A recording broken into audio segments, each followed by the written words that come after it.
మనసు నిండా మమకారంతో ఈ కార్యక్రమానికి ఇక్కడికి వచ్చి చిక్కటి చిరునవ్వుల మధ్య ఇంతటి ఆప్యాయతలు, ఇంతటి ప్రేమానురాగాలు చూపిస్తా ఉన్న ప్రతి అక్కకు, ప్రతి చెల్లెమ్మకు, ప్రతి అవ్వకు, ప్రతి తాతకు, ప్రతి సోదరుడికి, ప్రతి స్నేహితుడికి, మీ అందరికీ కూడా ముందుగా హృదయపూర్వకంగా రెండు చేతులు జోడించి పేరు పేరున ఒకవైపున కృతజ్ఞతలు తెలుపుకుంటూ మరోవైపున అభినందనలు కూడా తెలియచేస్తా ఉన్నాను. దేవుడి దయ, ప్రజలందరి చల్లని దీవెనలతో ఈరోజు పేదలందరికీ కూడా మంచి చేసే మరో మంచి కార్యక్రమం ఇవాళ ఇక్కడ నుంచి జరుగుతూ ఉంది. ఏకంగా 31 లక్షల పేదలకు ఇళ్ల పట్టాలను పొజిషన్ సర్టిఫికెట్ల రూపేణా అయితేనేమి, అన్డివైడెడ్ షేర్ ఫ్లాట్ల రూపేణా ఇచ్చే కార్యక్రమం అయితేనేమి, డి పట్టాల రూపేణా ఇచ్చే కార్యక్రమం అయితేనేమి, దేశ చరిత్రలో తొలిసారిగా ఈ రకంగా 31 లక్షల పేదలకు మంచి జరిగిస్తూ ఈరోజు ఆ పేదలకు, ఆ అక్క చెల్లెమ్మలకు ఇచ్చిన డి పట్టాలను సైతం రిజిస్ట్రేషన్ చేసి ఆ అక్క చెల్లెమ్మల చేతుల్లో పెడతా ఉండే మరో మంచి కార్యక్రమం ఈరోజు ఒంగోలు నుంచి ఇక్కడే జరుగుతూ ఉంది అని చెప్పడానికి సంతోషపడతా ఉన్నా.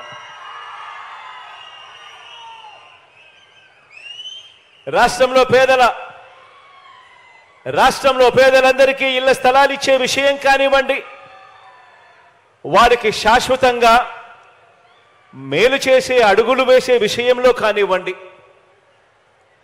ఇళ్ల నిర్మాణం విషయంలో కానివ్వండి, గత ప్రభుత్వానికి మనందరి ప్రభుత్వానికి మధ్య తేడా ఎంతుందో ఒకసారి గమనించమని చెప్పి మీ అందరితోనూ కూడా కోరుకుంటూ మీ అందరి సమక్షంలో కొన్ని విషయాలు మీ అందరి ముందు ఉంచదలుచుకున్నాను. ఈరోజు మనం చేసే ప్రతి పని, ఈ 58 నెలల కాలంలో వేసిన ప్రతి అడుగు పేదల జీవితాలు మారాలి, వారి బ్రతుకులు మారాలి, ఆ పేద పిల్లలు ఎదగాలి, ఎదిగి భవిష్యత్తులో పేదరికం నుంచి బయటకు వచ్చే పరిస్థితి రావాలి అని ప్రతి అడుగు పడింది. పేదలకు ఒక న్యాయం, పెద్దలకు మరో న్యాయం ఉండటానికి వీల్లేదని పేదలకిచ్చే ఇళ్ల పట్టాలను కూడా రాష్ట్రంలో ఐఏఎస్ అధికారులకు కానీ, లేకపోతే ఎప్పుడైనా ఎమ్మెల్యేలకు ఇచ్చే పట్టాలు కానీ, లేకపోతే ఇతర ప్రముఖులకు ఇచ్చే వాళ్లకు పట్టాలు ఇచ్చినప్పుడు వాళ్లకు ఏ నిబంధనలు అయితే వర్తిస్తాయో, ఏ నిబంధనలు అయితే వాళ్లకు పెడతామో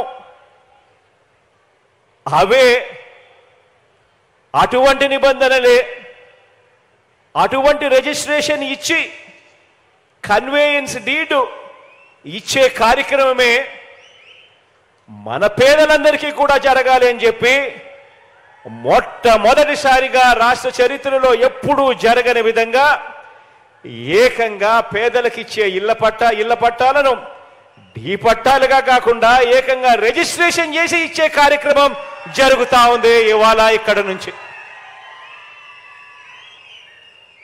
రాష్ట్రంలో ప్రజలకు 2 రకాల నిబంధనలు ఉండటం నిజంగా నాకు కూడా ఆశ్చర్యం అనిపించింది.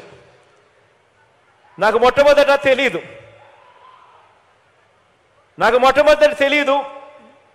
తెలుసుకున్నప్పుడు నాకే ఆశ్చర్యం అనిపించింది.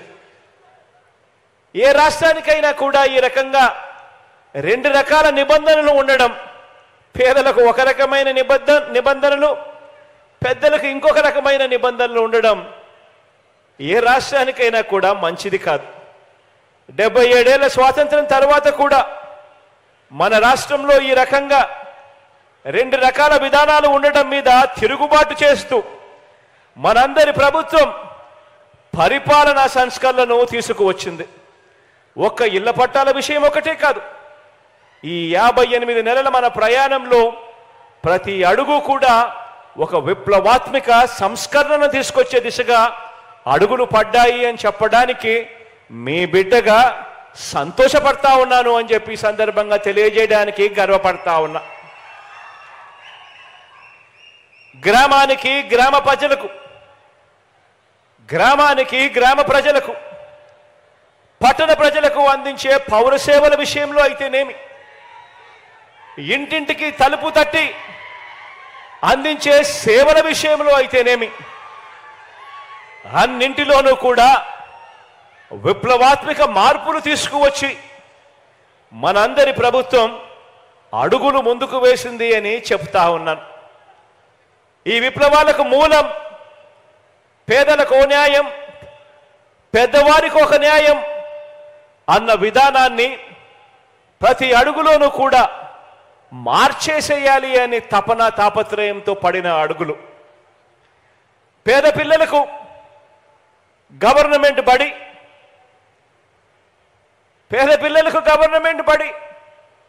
ఆ గవర్నమెంట్ బడిలో తెలుగు మీడియం మాత్రమే. అదే డబ్బులున్న వారికి వారి పిల్లలకు ప్రైవేట్ బడులు, ఆ ప్రైవేట్ బడులలో ఇంగ్లీష్ మీడియం. కేవలం ఇద్దరి మధ్య తేడా డబ్బులు ఉండడం మాత్రమే. ఇది మనందరి ప్రభుత్వం అధికారం రాకముందు ఉన్న పరిస్థితి. ఇప్పుడు పేద పిల్లలకు ఇంగ్లీష్ మీడియం, అది కూడా మన గవర్నమెంట్ బడులలోనే.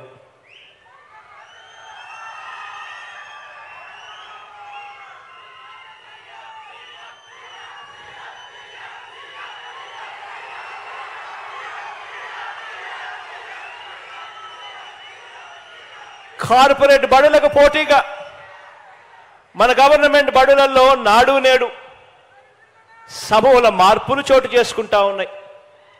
గవర్నమెంట్ బడులలో పిల్లలకి ఇచ్చే టెక్స్ట్ బుక్లు బైలింగ్వల్ టెక్స్ట్ బుక్స్, సులభంగా అర్థం కావడానికి ఒక పేజీ తెలుగు, మరో పేజీ ఇంగ్లీష్. మొట్టమొదటిసారిగా పిల్లలు చదువుకుంటున్న చదువుల్లో బైజూస్ కంటెంట్ను తీసుకురావడం జరిగింది అనుసంధానం చేస్తూ. మొట్టమొదటిసారిగా గవర్నమెంట్ బడులలో పిల్లలకు 8వ తరగతి రాగానే పిల్లల చేతుల్లో ట్యాబ్స్ పెట్టి ప్రైవేటు కార్పొరేట్ బడుల కన్నా కూడా ఇంకా గొప్ప స్థాయిలో మన గవర్నమెంట్ బడి పిల్లలకు ట్యాబులు ఇచ్చి ఈరోజు నడిపిస్తా ఉన్నాం. పేద పిల్లలు వెళ్ళే గవర్నమెంట్ బడులు మారాయి. ఆ గవర్నమెంట్ బడులలో 6వ తరగతి నుంచి ఈరోజు ప్రతి క్లాస్ రూమ్లో కూడా డిజిటల్ బోధన, ప్రతి క్లాస్ రూమ్లోనూ ఐఎఫ్పి ప్యానెల్స్. ఈరోజు ఆ గవర్నమెంట్ బడులకు వెళ్ళే ఆ పిల్లలు, ఆ పేద పిల్లలు కాన్వెంట్ డ్రెస్సు, షూసు, చిక్కటి చిరునవ్వులతో పిల్లలు కనిపిస్తారు. గవర్నమెంట్ బడులు సిబిఎస్, ఇంగ్లీష్ మీడియంతో మొదలు సిబిఎస్ దాకా, సిబిఎస్ నుంచి ఈరోజు కార్పొరేట్ బడులు కూడా పోటీ పడడానికి కష్టపడే విధంగా ఐబీ దాకా గవర్నమెంట్ బడులను తీసుకొని పోతా ఉన్నాం. అదే పెద్ద చదువులు చదివే పిల్లలకు 100% పూర్తి ఫీజు రీయింబర్స్మెంట్ ఇస్తూ విద్యా దీవెన, వసతి దీవెనతో మొదలు కేంబ్రిడ్జ్, ఆక్స్ఫర్డ్, ఎంఐటి, హార్వర్డ్ లాంటి విశ్వవిద్యాలయాలలో ఉచితంగా ఆన్లైన్లో కోర్సులు చదువుకునేందుకు కూడా మనందరి ప్రభుత్వమే మన కాలేజీ పిల్లలకు మనం ఏర్పాటు చేశాము అని కూడా ఈ సందర్భంగా చెప్పడానికి సంతోషపడతా ఉన్నా. ఆలోచన చేయమని అడుగుతా ఉన్నాను, బుర్రకు పదును పెట్టమని అడుగుతా ఉన్నాను. ఇది డబ్బు లేని వారి పిల్లలకు, డబ్బున్న వారి పిల్లలకి మధ్య చదువుల పరంగా అంతరాన్ని చెరిపేయటము అంటే ఇది అని చెప్పి కూడా చెప్పడానికి గర్వపడతా ఉన్నా. ఇది ఆ పేద పిల్లల్ని ప్రపంచంలోకి చెయ్యి పట్టుకొని తీసుకు వెళ్ళటము అని అంటే ఇది అని చెప్పడానికి కూడా గర్వపడతా ఉన్నా. అలాగే వైద్య ఆరోగ్య రంగాన్ని తీసుకోండి. ఈరోజు ధనికులకు మాత్రమే అందుబాటులో ఉండే కార్పొరేట్ వైద్యం మనం రాకముందు వరకు ధనికులకు ఒక మాదిరి, పేదలకు మరో మాదిరి. ధనికులకు మాత్రమే మనం రాకముందు వరకు కూడా అందుబాటులో ఉండే కార్పొరేట్ వైద్యం పేదలకు కూడా అందుబాటులోకి వచ్చింది. ఆరోగ్యశ్రీలో ప్రొసీజర్స్ను ఇంతకుముందు 1000కి మాత్రమే పరిమితం చేసిన పరిస్థితి నుంచి ఏకంగా ఆరోగ్యశ్రీ ప్రొసీజర్స్ను 3300 ప్రొసీజర్స్కు తీసుకుపోయిన పరిస్థితులు మనం వచ్చిన తర్వాతే జరిగింది. ఏకంగా 25 లక్షల వరకు వైద్య సేవలన్నీ కూడా, ప్రొసీజర్స్ అన్నీ కూడా ఉచితంగా ఆరోగ్యశ్రీలేకి పరిధిలోకి వచ్చింది కూడా మీ బిడ్డ ప్రభుత్వం వచ్చిన తర్వాతే. ఆరోగ్యశ్రీయే కాదు, ఆ పేదవాడు కార్పొరేట్ హాస్పిటల్కు వెళ్ళడమే కాకుండా డాక్టర్లు ఆపరేషన్ చేసిన తర్వాత ఆ పేదవాడు రెస్ట్ తీసుకోవాలనంటే ఆ పేదవాడికి ఆ రెస్ట్ తీసుకునే పీరియడ్లో కూడా నెలకు 5,000 రూపాయలు చేతిలో పెడుతూ ఆరోగ్య ఆసరా కూడా వచ్చింది కూడా మీ బిడ్డ ప్రభుత్వంలోనే. ఈరోజు పేదల పట్ల ఆరోగ్యపరంగా చూపుతా ఉన్న శ్రద్ధ మారిపోయింది. ఈరోజు ఆ పేదలు ఉండే ఇంటి వద్దనే వైద్య సేవలు అందించే విలేజ్ క్లినిక్లు, ఫ్యామిలీ డాక్టర్ పేదల ఇళ్లల్లో జల్లెడ పడుతూ ఆ పేదలకు ఏ రకమైన ఆరోగ్య సమస్య ఉన్నా కూడా ఆరోగ్య సురక్ష అనే కార్యక్రమంతో జల్లెడ పడుతూ ఆ పేదవాడికి ఉచితంగా వైద్యం చేయించడం, మందులు ఇవ్వడం, ఇవన్నీ కూడా పేదల ఇంటి వద్దకు వచ్చి తలుపు తట్టి కొడతా ఉన్నది కూడా ఎప్పుడు అంటే మీ బిడ్డ ముఖ్యమంత్రి అయిన తర్వాతే అని కూడా చెప్పడానికి గర్వపడతా ఉన్నా.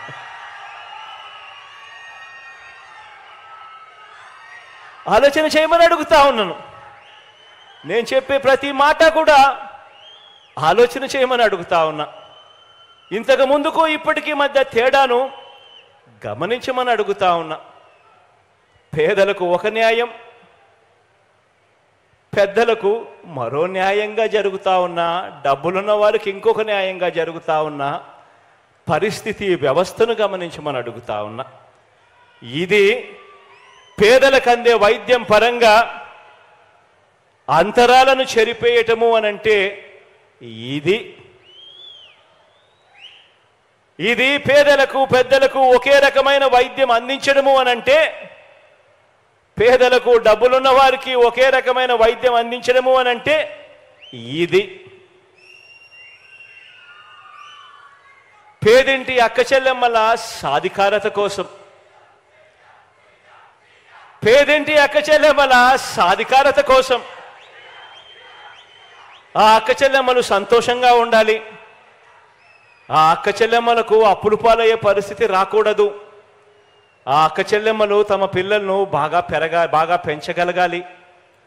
ఇబ్బందులు అక్క చెల్లెమ్మలకు రాకూడదు అని, ఆ పేదింటి అక్క చెల్లెమ్మల సాధికారత కోసం ఒక వైఎస్ఆర్ ఆసరా, ఒక సున్నా వడ్డీ, ఒక చేయూత, ఒక అమ్మఒడి, ఒక ఇళ్ల పట్టాలు, ఇళ్ల నిర్మాణం, ఆ అక్క చెల్లెమ్మలకు భద్రత ఉండాలని ప్రతి ఫోన్లోనూ ఓ దిశ యాప్,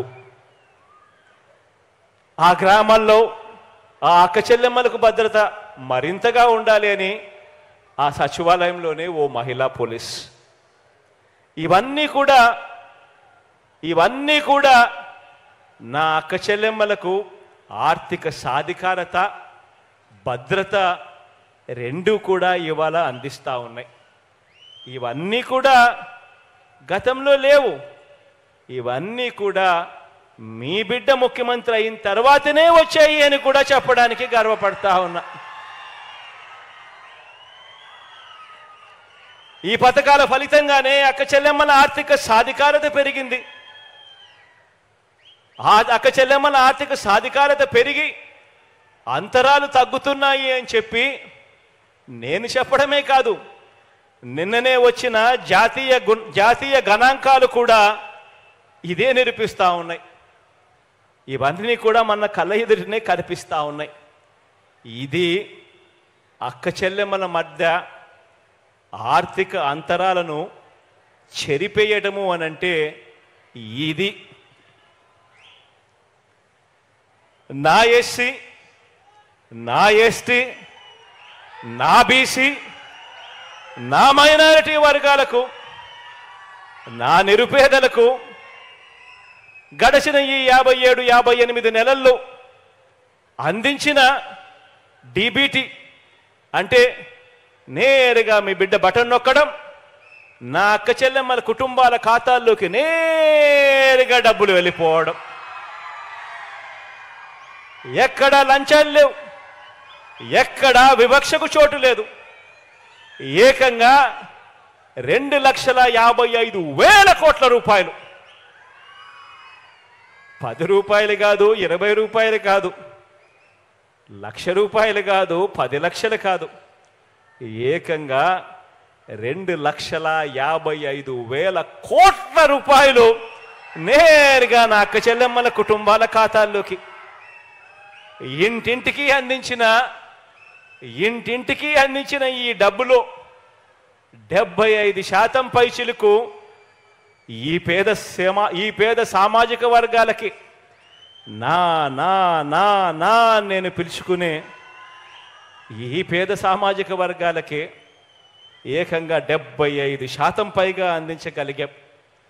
ఆ సామాజిక వర్గాలన్నింటికీ కూడా గతంలో ఎప్పుడూ కూడా జరగని విధంగా, గతంలో అందరి నామినేటెడ్ పదవుల్ని, ఇంతకుముందు గతంలో ఎప్పుడైనా కూడా నామినేటెడ్ పదవులు ఎక్కడికైనా వచ్చినాయి అనంటే ఆలయాల్లో బోర్డు చైర్మన్లు కానీ, మార్కెట్ కమిటీలలో ఉన్న చైర్మన్ పదవులు కానీ, మేయర్ పదవులు కానీ, మున్సిపల్ చైర్మన్ల పదవులు కానీ, జెడ్పీ చైర్మన్ల పదవులు కానీ, డెప్యూటీ సీఎంల పదవులైనా కానీ, స్పీకర్ పదవులైనా కూడా, కౌన్సిల్ చైర్మన్ పదవులైనా కూడా, ఇటువంటి అన్నీ కూడా గతంలో రావాలి అని అంటే నామినేటెడ్ పదవులు ఎక్కడైనా కూడా ఇయ్యాలి అని అంటే ఇటువంటి పదవులు కానీ, ఈ నామినేటెడ్ పదవులు కానీ ఇవేవైనా కూడా రావాలి అని అంటే కేవలం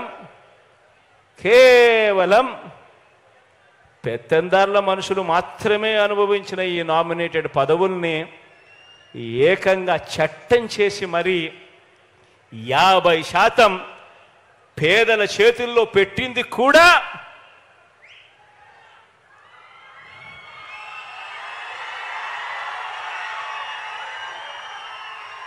మీ బిడ్డ ముఖ్యమంత్రి అయిన తర్వాతే అని చెప్పడానికి గర్వపడతా ఉన్నా. ఇది సామాజిక అంతరాలను చెరిపేయటము అంటే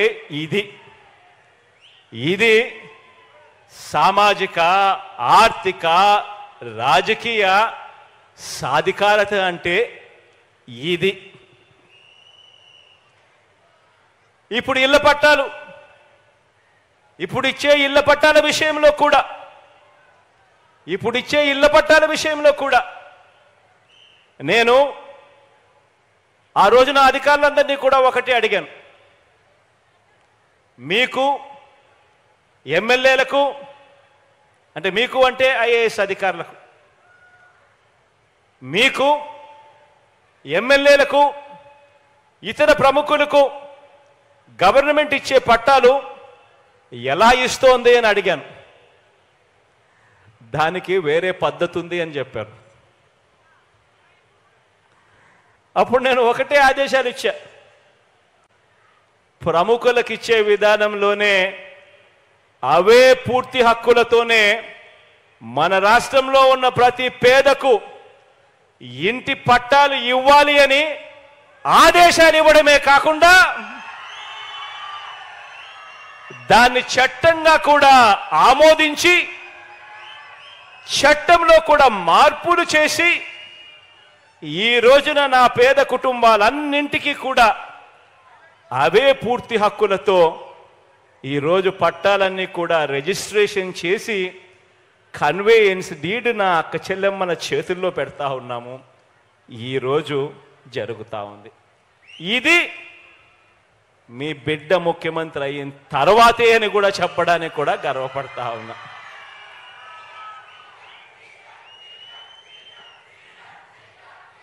పేదల ఆంధ్రప్రదేశ్ వేరు, డబ్బులున్న వారి ఆంధ్రప్రదేశ్ వేరు అన్న భావాలను తుడిచివేసేందుకు, అన్న భావాన్ని పూర్తిగా తుడిచివేసేందుకు పేదలకో న్యాయం, డబ్బులున్న వారికో న్యాయం అన్న విధానాలను రద్దు చేసేందుకు మనందరి పేదల ప్రభుత్వంగా ఇలా ప్రతి అంశంలోనూ అడుగులు ముందుకే పడ్డాయి.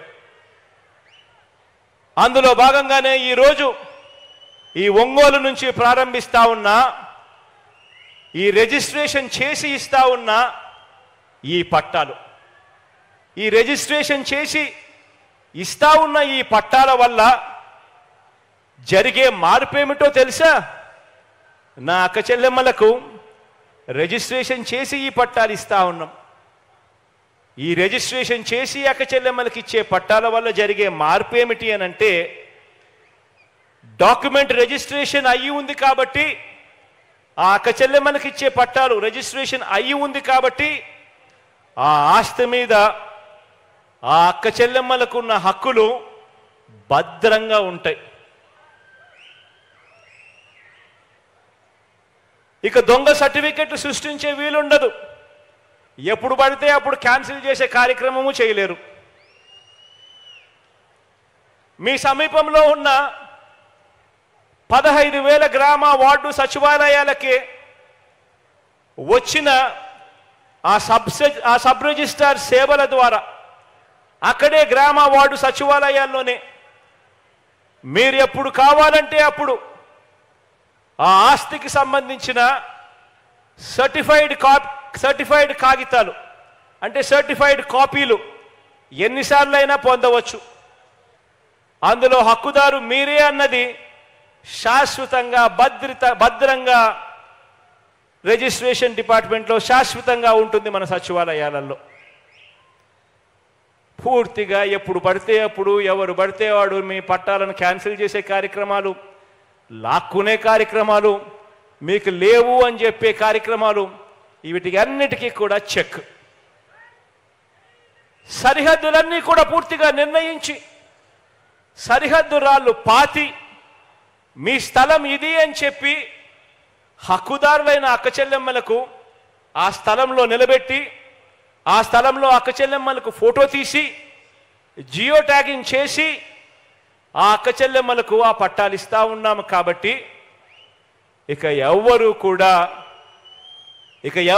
కూడా ఆ ఇళ్ల పట్టాలను కబ్జా అనే కార్యక్రమం ఎవరు కూడా చేయలేరు.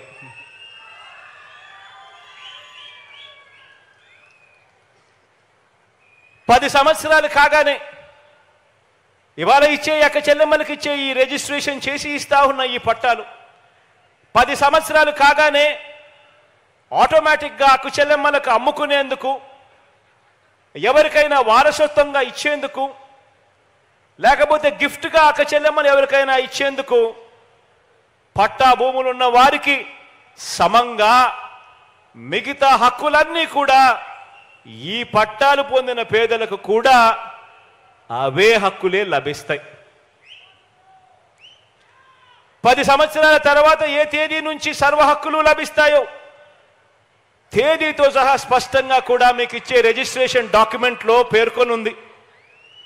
డి పట్టా భూమిని రిజిస్ట్రేషన్ భూమిగా మార్చేందుకు 10 సంవత్సరాల తర్వాత మళ్ళీ ఎన్ఓసి కావాలి అని చెప్పి ప్రభుత్వ కార్యాలయాల చుట్టూ తిరగాల్సిన అవసరం లేదు. ఆటోమేటికలీ ఇవన్నీ కూడా జరిగిపోతాయి. అంతేకాదు, రిజిస్ట్రేషన్ డాక్యుమెంట్ మీ చేతుల్లో ఉంది కాబట్టి బ్యాంకు రుణాలు కూడా ఎవరికి కావాలన్నా కూడా సులభంగా తక్కువ వడ్డీకే ఆ అక్క చెల్లెమ్మలకి ఇచ్చే కార్యక్రమం కూడా జరుగుతుంది. ఇవన్నీ నేను ఆలోచన చేయమని చెప్పి అడుగుతా ఉన్నా. ఇవన్నీ కూడా ఎందుకు నేను ఆలోచన చేయమని అడుగుతా ఉన్నాను అని అంటే దానికి కారణం ఏమిటి అని అంటే, ఇంతగా నా అక్క చెల్లెమ్మల గురించి, ఇంతగా నా ఆ పేదల గురించి, వారికి ఇచ్చే స్థలాల గురించి, వారికి దక్కాల్సిన హక్కుల గురించి, వారికి ఇచ్చే ఆస్తుల గురించి, ఇంటి స్థలాలు, ఇళ్ల నిర్మాణం ద్వారా వారికి దక్కాల్సిన ఆత్మ గౌరవం గురించి ఇంతగా ఆలోచన చేస్తూ ఉన్న ప్రభుత్వం గతంలో ఎప్పుడైనా ఎక్కడైనా చూశారా అని అడుగుతా ఉన్నాను. ఆలోచన చేయమని అడుగుతా ఉన్నా. కారణం ఏమిటి అని అంటే, ఆ అక్క చెల్లెమ్మలకు ఒక మంచి అన్నగా, ఆ అక్క చెల్లెమ్మలకు ఒక మంచి తమ్ముడిగా ఈరోజు ఈ ముఖ్యమంత్రి స్థానంలో వాళ్ళ బిడ్డ ఉన్నాడు కాబట్టే ఇవన్నీ కూడా జరుగుతూ ఉన్నాయి అన్నది ప్రతి అక్క చెల్లెమ్మ కూడా ఆలోచన చేయమని కోరుతా ఉన్నాను.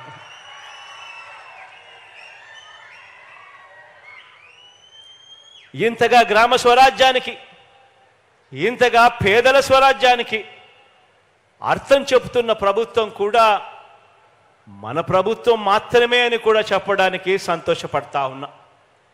ఇళ్ల స్థలాలు, ఇళ్ల పట్టాల విషయంలో ఎన్నికల మేనిఫెస్టోలో మనం ఏం చెప్పామో తూచా తప్పకుండా పాటిస్తా ఉన్నాం. ఇచ్చిన మాట నిలబెట్టుకునే క్రమంలో మన ప్రతిపక్షం సృష్టించిన అవరోధాలన్నీ కూడా ఒక్కొక్కటి కూడా దాటుకుంటూ దేవుడి దయతో ఈ రోజున అక్క చెల్లెమ్మలకు అందరికీ కూడా మంచి చేసే దిశగా వేగంగా అడుగులు వేయగలుగుతా ఉన్నాం. అధికారంలోకి వచ్చిన వెంటనే 2019లోనే అందరికీ ఇళ్ల స్థలాలు ఇవ్వడానికి చర్యలు ప్రారంభించి రాష్ట్ర వ్యాప్తంగా 71,811 ఎకరాలను భూమిని సేకరించి గుర్తించి పంపిణీ చేయడం జరిగింది. ప్రైవేట్ లేఅవుట్లకు దీటుగా ఇల్లు కాదు, ఊర్లు నిర్మించే సంకల్పంతో ఏకంగా 17,005 లేఅవుట్లను ఆ పేదల ఇళ్ల స్థలాలకు అన్ని క్లియరెన్సులు తీసుకొచ్చి అంతర్గత రోడ్లు, డ్రైనేజీలు, కరెంటు, మంచినీటి సదుపాయాలు, పార్కులు, కామన్ ఏరియాలు సహా ఇతర సదుపాయాలతో 32,000 కోట్ల రూపాయలు ఖర్చు చేస్తూ పూర్తి స్థాయిలో అభివృద్ధి చేస్తూ అడుగులు కూడా వేగంగా పడతా ఉన్నాయి. ఇలా ఇచ్చిన స్థలాలలో 22 లక్షల ఇళ్ల నిర్మాణాలు ఇప్పటికే ప్రారంభించడం, ఇప్పటికే 8,90,000 ఇళ్ళు అందులో పూర్తి చేయడం, మిగతా ఇళ్ళు కూడా వివిధ దశల్లో వేగంగా కూడా అడుగులు పడతా ఉన్నాయి, సాగుతా ఉన్నాయి.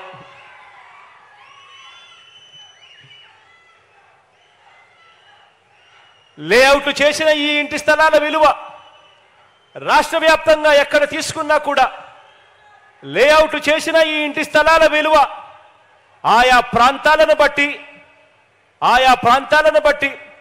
2.5 లక్షల నుంచి 15 లక్షల దాకా లేఅవుట్లు చేసి ఇస్తా ఉన్న ఆ అక్క చెల్లెమ్మల ఇంటి స్థలం విలువ ఆయా ప్రాంతాన్ని బట్టి రాష్ట్ర వ్యాప్తంగా ఉంది.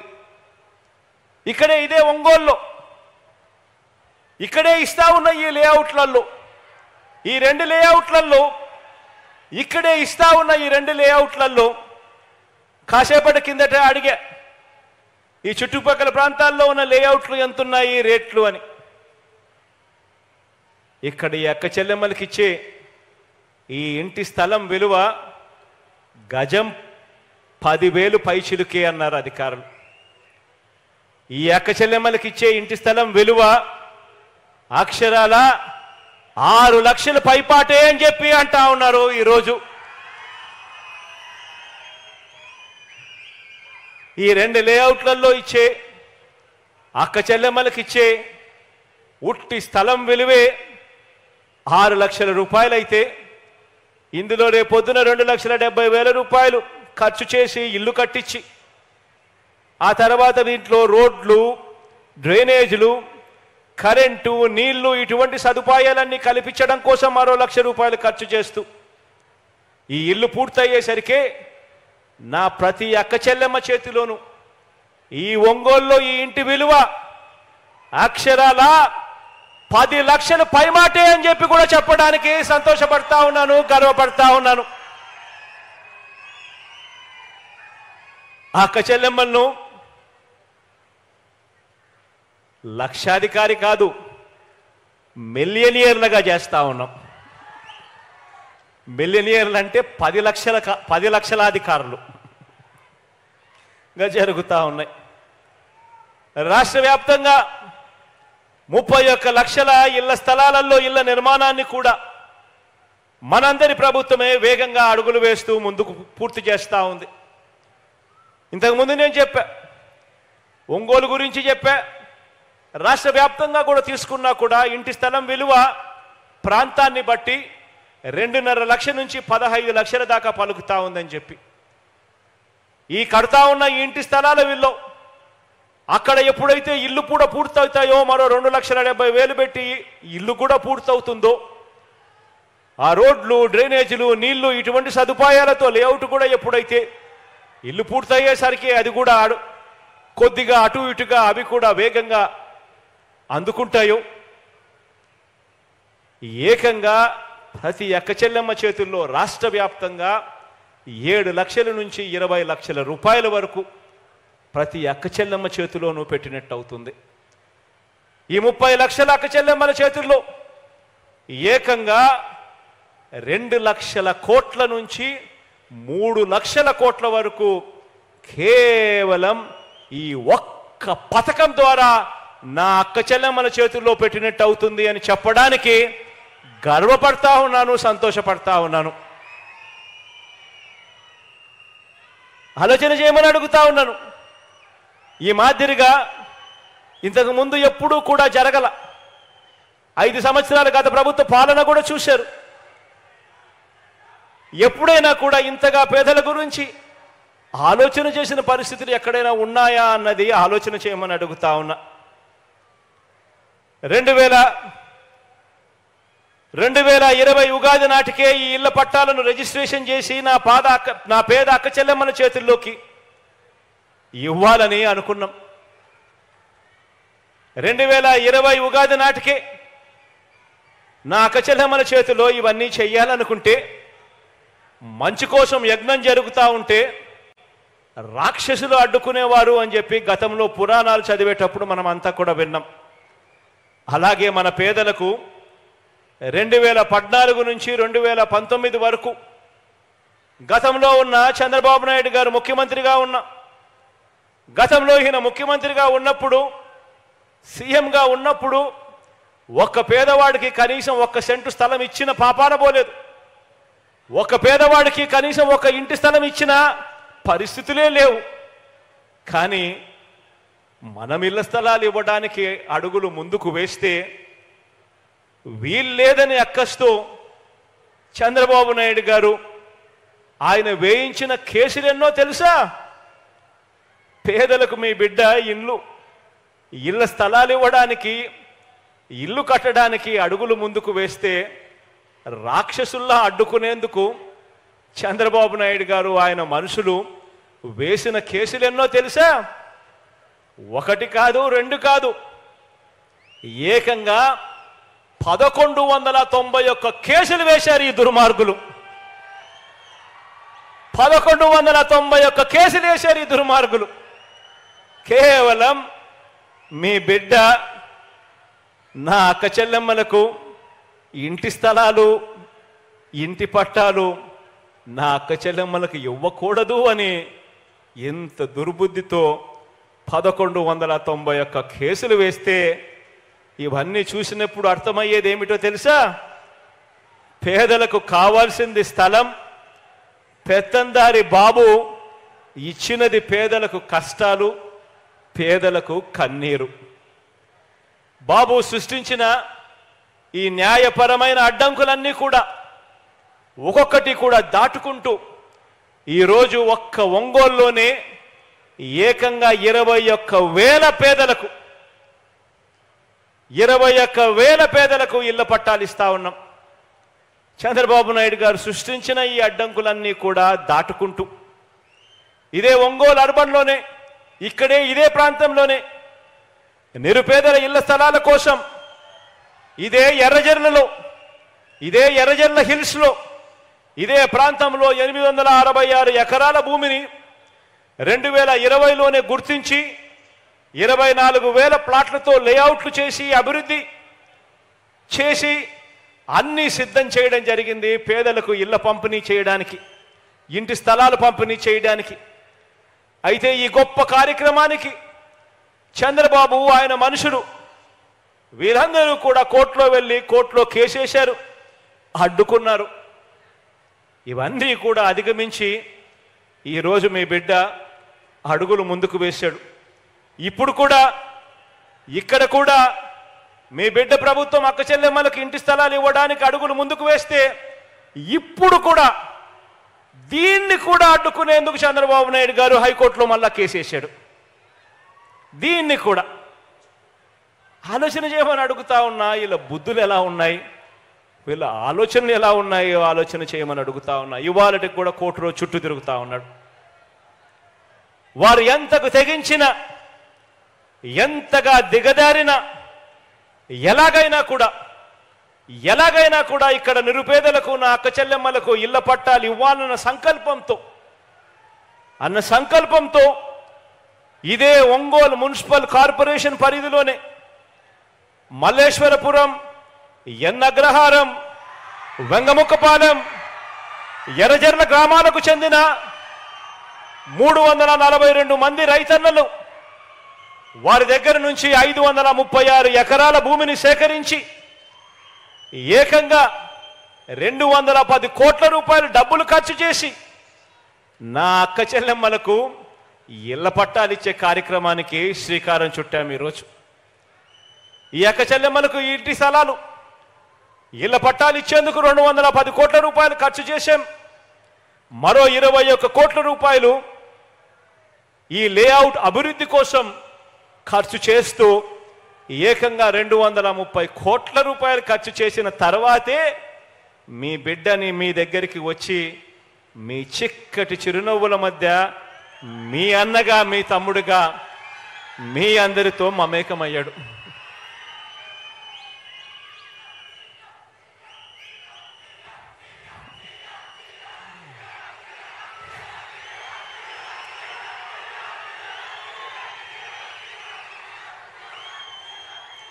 ఇదే ఎన్నగ్రహారంలో, మల్లేశ్వరపురంలో 31 బ్లాక్స్ను, వెంగముక్కపాలెం, ఎర్రజర్లలో మరో 32 బ్లాక్స్తో జగనన్న మోడల్ టౌన్షిప్స్కు పూర్తిగా మౌలిక వసతులతో అభివృద్ధి చేస్తా ఉన్నాం. ఇక్కడ ఏర్పాటు చేస్తా ఉన్న ఈ మౌలిక వసతుల కోసం ఏకంగా ఎస్టీపీ ప్లాంట్ అయితేనేమి, అండర్ గ్రౌండ్ డ్రైనేజ్ సిస్టమ్ అయితేనేమి, వాటర్ సప్లై అయితేనేమి, వీటి కోసం మరో 247 కోట్ల రూపాయలు ఖర్చు చేస్తూ ఆదేశాలు కూడా ఇవ్వడం జరిగింది. ఈ కార్యక్రమమే కాకుండా ఒంగోలు పట్టణానికి, ఒంగోలు ప్రజలకు మంచి జరిగిస్తూ ఏకంగా మరో 334 కోట్ల రూపాయలతో ఒంగోలులో తాగునీటి ఎద్దడిని నివారించే డ్రింకింగ్ వాటర్ స్కీమ్ కూడా ఈరోజే ఇక్కడే శంకుస్థాపన కూడా చేయడం జరిగింది.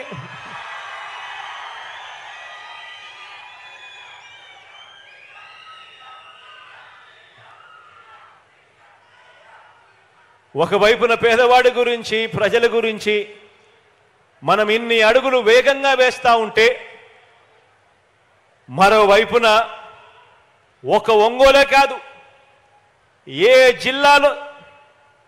జిల్లాను చూసినా బాబు పేదలకు ఇళ్ల స్థలాలు ఇవ్వలేదు. మనం ఇస్తుంటే బాబు అసూయ దాగటం లేదు. ప్రతి జిల్లాలో బాబుది ఇదే దుర్మార్గం. పేదల ఇంటి నిర్మాణాన్ని అడ్డుకుంటూ కేసులు వేయించడం ఆయనకు సహజ అలవాటుగా కూడా మారింది. ఇవన్నీ చూస్తే అనిపిస్తుంది, ఇటువంటి కార్యక్రమాలు చేస్తూ ఉన్నప్పుడు, ఇటువంటి చంద్రబాబు నాయుడు గారిని చూస్తే అనిపిస్తుంది, 100 మంది సినిమా విలన్ల దుర్మార్గం కంటే 100 మంది సినిమా విలన్ల దుర్మార్గం కంటే పురాణాలలో మనం కథలుగా విలన్లుగా చెప్పుకునే రాక్షసులందరికంటే కూడా ఒక్క బాబు దుర్మార్గం వీళ్ళందరి విలన్ల కంటే ఎక్కువే అని చెప్పి కూడా ఇటువంటి అన్యాయాలు చేస్తూ ఉన్నప్పుడు చూస్తే అనిపిస్తుంది. ఎందుకు అనిపిస్తుంది ఇంత బాధ అంటే దానికి కారణం ఏమిటనంటే, చివరికి అమరావతి అని వీళ్ళు చెప్పుకుంటా ఉన్న రాజధాని, అటువంటి రాజధాని అమరావతి అని చెప్పి వీళ్ళు చెప్పుకుంటా ఉన్న రాజధానిలో చివరికి ఆ అమరావతిలో పేదలకు ఇళ్ల స్థలాలు ఇస్తుంటే అక్కడ ఇవ్వటానికే వీల్లేదని, పేదలకు అక్కడ ఇళ్ల స్థలాలు ఇస్తే డెమోగ్రఫిక్ ఇంబ్యాలెన్స్ వస్తుందట. డెమోగ్రఫిక్ ఇంబ్యాలెన్స్ అంటే ఏమిటో తెలుసా? పేదలకు అమరావతిలో ఇంటి స్థలాలు ఇస్తే కులాల మధ్య సమతౌల్యం దెబ్బతింటుంది అని ఏకంగా నిస్సిగ్గుగా ఈ పెద్ద మనిషి కోర్టుల్లో సైతం కేసులు వేసి కేసుల్లో కూడా వాదించాడు అనంటే, ఇటువంటి వ్యక్తి ఇంత అమానుషంగా కోర్టులో తన లాయర్లను పెట్టి వాదించాడు అనంటే, ఇన్ని దుర్మార్గాలు చేసి కూడా బాబు ప్రజా జీవితంలో జంకు గొంకు లేకుండా ఉండగలుగుతా ఉన్నాడు అనంటే, ఇంతకన్నా అన్యాయం ఎక్కడైనా ఉంటుందా అని ఆలోచన చేయమని అడుగుతా ఉన్నా. గవర్నమెంట్ బడిలో ఇంగ్లీష్ మీడియం వద్దని వాదించి కూడా, గవర్నమెంట్ బడులలో ఇంగ్లీష్ మీడియం వద్దని వాదించి కూడా ఆ తల్లిదండ్రులంతా కూడా ఈ చంద్రబాబుకు గుణపాఠం చెబుతారు అన్న భయం కూడా లేకుండా చంద్రబాబు రాజకీయాలలో పాపిష్టి జీవితాన్ని కొనసాగించగలుగుతున్నాడు అనంటే, ఇంతకన్నా దారుణం ఎక్కడైనా ఉంటుందా? ఆలోచన చేయమని అడుగుతా ఉన్నా. ఒక ముఖ్యమంత్రి స్థాయిలో ఉంటూ చంద్రబాబు నాయుడు గారు ఎస్సీ కులాలలో పుట్టాలని ఎవరైనా అనుకుంటారా అని స్టేట్మెంట్ ఇచ్చి, అటువంటి అన్యాయమైన స్టేట్మెంట్ ఇచ్చి కూడా ఎస్సీలంతా తనకు గుణపాఠం చెబుతారన్న భయం కూడా ఈ పెద్ద మనిషికి లేకుండా బాబు రాజకీయాలలో ఇంకా బరి తెగించి ఉండగలుగుతా ఉన్నాడు అనంటే, ఇంతకన్నా దారుణం ఎక్కడైనా ఉంటుందా అని అడుగుతా ఉన్నా. బీసీల తోకలు కత్తిరిస్తా కబడ్దారని కూడా బాబు ఈ రాష్ట్ర రాజకీయాలలో బీసీలంతా తనకు గుణపాఠం చెబుతారన్న భయం కూడా లేకుండా అలాగే ఉండగలుగుతా ఉన్నాడు అనంటే, ఇంతకన్నా దారుణం ఎక్కడైనా ఉంటుందా అని ఆలోచన చేయమని అడుగుతా ఉన్నా. పేద వర్గాలకు ఇళ్ల నిర్మాణం చేయకపోయినా రైతులకు బేషరతుగా పూర్తిగా రుణమాఫీ చేస్తానని చెప్పి వారందరినీ కూడా మోసం చేసిన ఈ మాయలోడు ఏ జంకు గొంకు లేకుండా ఇప్పటికీ కూడా ఈ రాష్ట్ర రాజకీయాలలో ఉన్నాడు అనంటే ఇంతకన్నా దుర్మార్గం ఎక్కడైనా ఉంటా అని చెప్పి ఆలోచన చేయమని అడుగుతా ఉన్నా. పొదుపు సంఘాల అక్క చెల్లెమ్మలందరికీ మొదటి సంతకంతోనే మాఫీ చేస్తాను రుణాలన్నీ అని చెప్పి ఒక్క రూపాయి కూడా మాఫీ చేయకపోగా ఆ అక్క చెల్లెమ్మల ఉసురు తగులుతుందన్న భయం కూడా ఈ పెద్ద మనిషికి లేకుండా రాష్ట్ర రాజకీయాలలో ఈ మనిషి ఇంకా కొనసాగుతా ఉన్నాడు అనంటే ఇంతకన్నా దారుణం ఎక్కడైనా ఉంటుందా ఆలోచన చేయమని అడుగుతా ఉన్నా.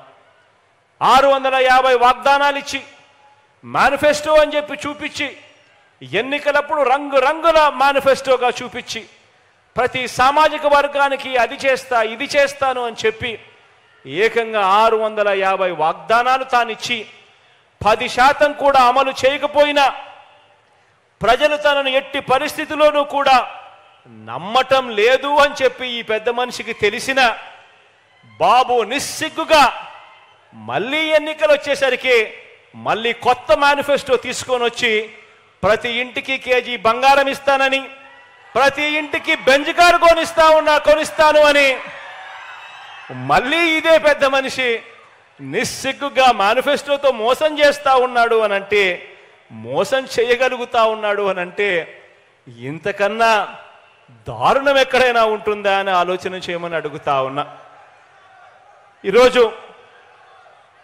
ఈరోజు ఇలాంటి కార్యక్రమాలన్నీ కూడా చంద్రబాబు నాయుడు గారు ఇలాంటి కార్యక్రమాలన్నీ కూడా చేస్తా ఉన్నా కూడా ఒక ఈనాడులో కానీ ఒక ఆంధ్రజ్యోతిలో కానీ ఒక TV5లో కానీ చంద్రబాబు నాయుడు గారి గురించి ఎవరు విమర్శించరు. ఇటువంటి దారుణమైన రాజకీయాలు ఈ పెద్ద మనిషి చేస్తా ఉన్నా కూడా ఈనాడు ఆంధ్రజ్యోతి TV5 అబద్ధాల కథనాలు రాయిస్తారు, మోసపూరిత డిబేట్లు చేయిస్తారు. ఆ టీవీ ఛానళ్లలో ఆ పేపర్లలో కథలుగా అబద్ధాలు రాస్తారు. ప్రజల్ని మరోసారి మభ్యపెట్టడానికి అన్ని మాయలు మంత్రాలు ప్రదర్శిస్తారు. బాబు ఈ పెద్ద మనిషి చంద్రబాబు 14 సంవత్సరాలు సీఎంగా పనిచేశాడు. 14 సంవత్సరాలు ఈ పెద్ద మనిషి సీఎంగా పనిచేశాడు. ఇదే పెద్ద మనిషి 14 సంవత్సరాలు సీఎంగా పనిచేసిన ఈ పెద్ద మనిషి నేను అడుగుతా ఉన్నా, నీ పేరు చెబితే ప్రజలకు పేదలకు గుర్తుకొచ్చే ఒక్క మంచైనా ఉందా, గుర్తుకొచ్చే ఒక్క స్కీమ్ అయినా ఉందా అని చెప్పి అడుగుతా ఉన్నాను. 2 చేతులు పైకెత్తి ఇలా ఇలా ఇలా ఇలా ఇలా ఇలా ఇలా ఇలా ఇలా ఇలా ఇలా.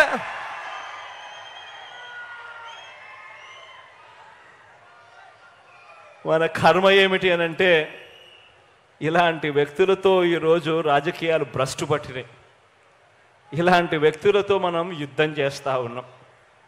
ఆలోచన చేయమని చెప్పి మిమ్మల్ని అందరినీ కూడా కోరుతా ఉన్నా. ఇదే పెద్ద మనిషి చంద్రబాబు నాయుడు గారిని నేను ఇవన్నీ ఆయన అడిగితే నన్ను సవాల్ చేస్తావా అంటాడే తప్ప ఇంటింటికి ఫలానా మంచి చేశాను అని మాత్రం చెప్పడు. గ్రామానికి ఈ మంచి జరిగింది నా వల్ల అని చెప్పి తాను సమాధానం చెప్పలేడు. పేదలకు జగన్ మాదిరిగా నేను కూడా బటన్ నొక్కి 2,55,000 కోట్ల రూపాయలు పేదల అక్క చెల్లెమ్మల ఖాతాల్లోకి జమ చేశాను అని మాత్రం ఈ పెద్ద మనిషి నోట్లో నుంచి మాటలు రావు. చేయలేదు కాబట్టి చెప్పలేడు. ఇటువంటి దారుణమైన పరిస్థితుల్లో ఎన్నికలు జరుగుతా ఉన్న ఈ సంగ్రామంలో మనం సిద్ధమంటూ ఉంటే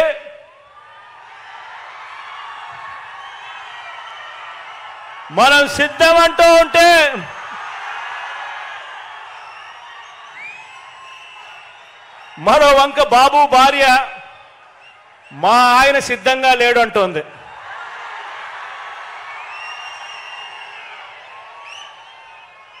ఏకంగా కుప్పంలోకి వెళ్ళి ఆమె బాయ్ బాయ్ బాబు అంటూ కుప్పంలోనే ఆయన అర్ధాంగి నోటే పంచ్ డైలాగులు వస్తా ఉన్నాయి. మరి ఇలాంటి ఈ బాబును ఎవరు సమర్థిస్తా ఉన్నారు అనంటే ఆంధ్ర రాష్ట్రంలో ఉన్న ప్రజలు సమర్థించడం లేదు, చివరికి కుప్పంలో ఉన్న ప్రజలు కూడా సమర్థించని పరిస్థితి. కానీ ఇటువంటి బాబుకి ఎవరు సమర్థిస్తున్నారు అనంటే ఏనాడు ఏపీలో లేనివారు, ఏపీకి రానివారు, వారి సొంత ఊరు ఏదంటే ఎవరికి తెలియని వారు, వారికి మన రాష్ట్రంలో ఓటే లేనివారు, ఇక్కడ మన రాష్ట్రంలో దోచుకోవడం, దోచుకున్నది పంచుకోవడం, దీనికి అలవాటు పడిన వారు మాత్రమే, అలాంటి నాన్ రెసిడెంట్ ఆంధ్రాస్ మాత్రమే చంద్రబాబు నాయుడిని సమర్థిస్తారు. ఆలోచన చేయమని అడుగుతా ఉన్నా. ఇలాంటి పరిస్థితుల మధ్య ఎన్నికలు జరుగుతూ ఉన్నాయి. ఈ ఎన్నికల్లో ప్రతి ఒక్కరూ కూడా మీ అందరితో కూడా ఒకటే కోరుతా ఉన్నా, నాకు చంద్రబాబు నాయుడు గారి మాదిరి నాన్ రెసిడెంట్ ఆంధ్రాస్ మద్దతు నాకు లేదు. నాకు చంద్రబాబు నాయుడు మాదిరి ఒక ఈనాడు మద్దతు లేదు, ఆంధ్రజ్యోతి మద్దతు లేదు, ఒక TV5 మద్దతు లేదు, ఒక దత్తపుత్రుడు తోడు అంతకన్నా లేదు.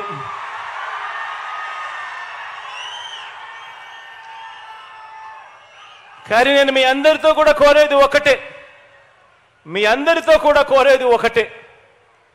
మీ ఇంట్లో మాత్రం మీకు మంచి జరిగి ఉంటే మాత్రం,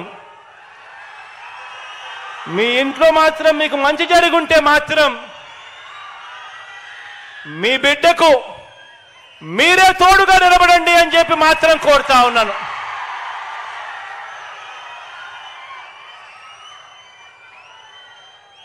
నేను పైన దేవుడిని నమ్ముకున్నాను, కింద మిమ్మల్ని నమ్ముకున్నానే కానీ మధ్యలో దళారులను నేను నమ్ముకోలేదు, మధ్యలో బ్రోకర్లను నమ్ముకోలేదు, మధ్యలో ఉన్న ఇలాంటి వారిని అంతకన్నా నమ్ముకోలేదు. కాబట్టి మీ అందరితో కూడా ఒకటే చెప్తా ఉన్నా, మీ ఇంట్లో మంచి జరిగిందా లేదా అన్నది మాత్రమే కొలమానంగా తీసుకోండి. అబద్ధాలను నమ్మకండి. రాబోయే రోజుల్లో ఇంకా ఎక్కువ మోసాలు చేస్తారు అన్నది కూడా జ్ఞాపకంలో పెట్టుకోండి.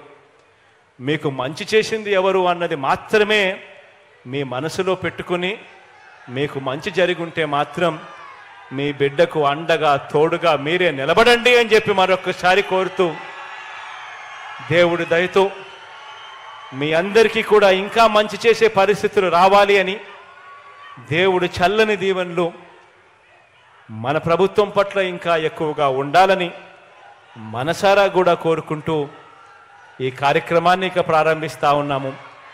రాష్ట్ర వ్యాప్తంగా కూడా ఈ రిజిస్ట్రేషన్ చేసిన ఇళ్ల పట్టాలను ప్రజలకు పంపిణీ చేసే కార్యక్రమం ఇక ఈ రోజు నుంచి మరో 10 రోజుల పాటు ఈ కార్యక్రమం వరుసగా కూడా జరుగుతూ పోతూ ఉంటుంది అని చెప్పి కూడా సంతోషంగా చెప్తా ఉన్నాను. ఈ సందర్భంగా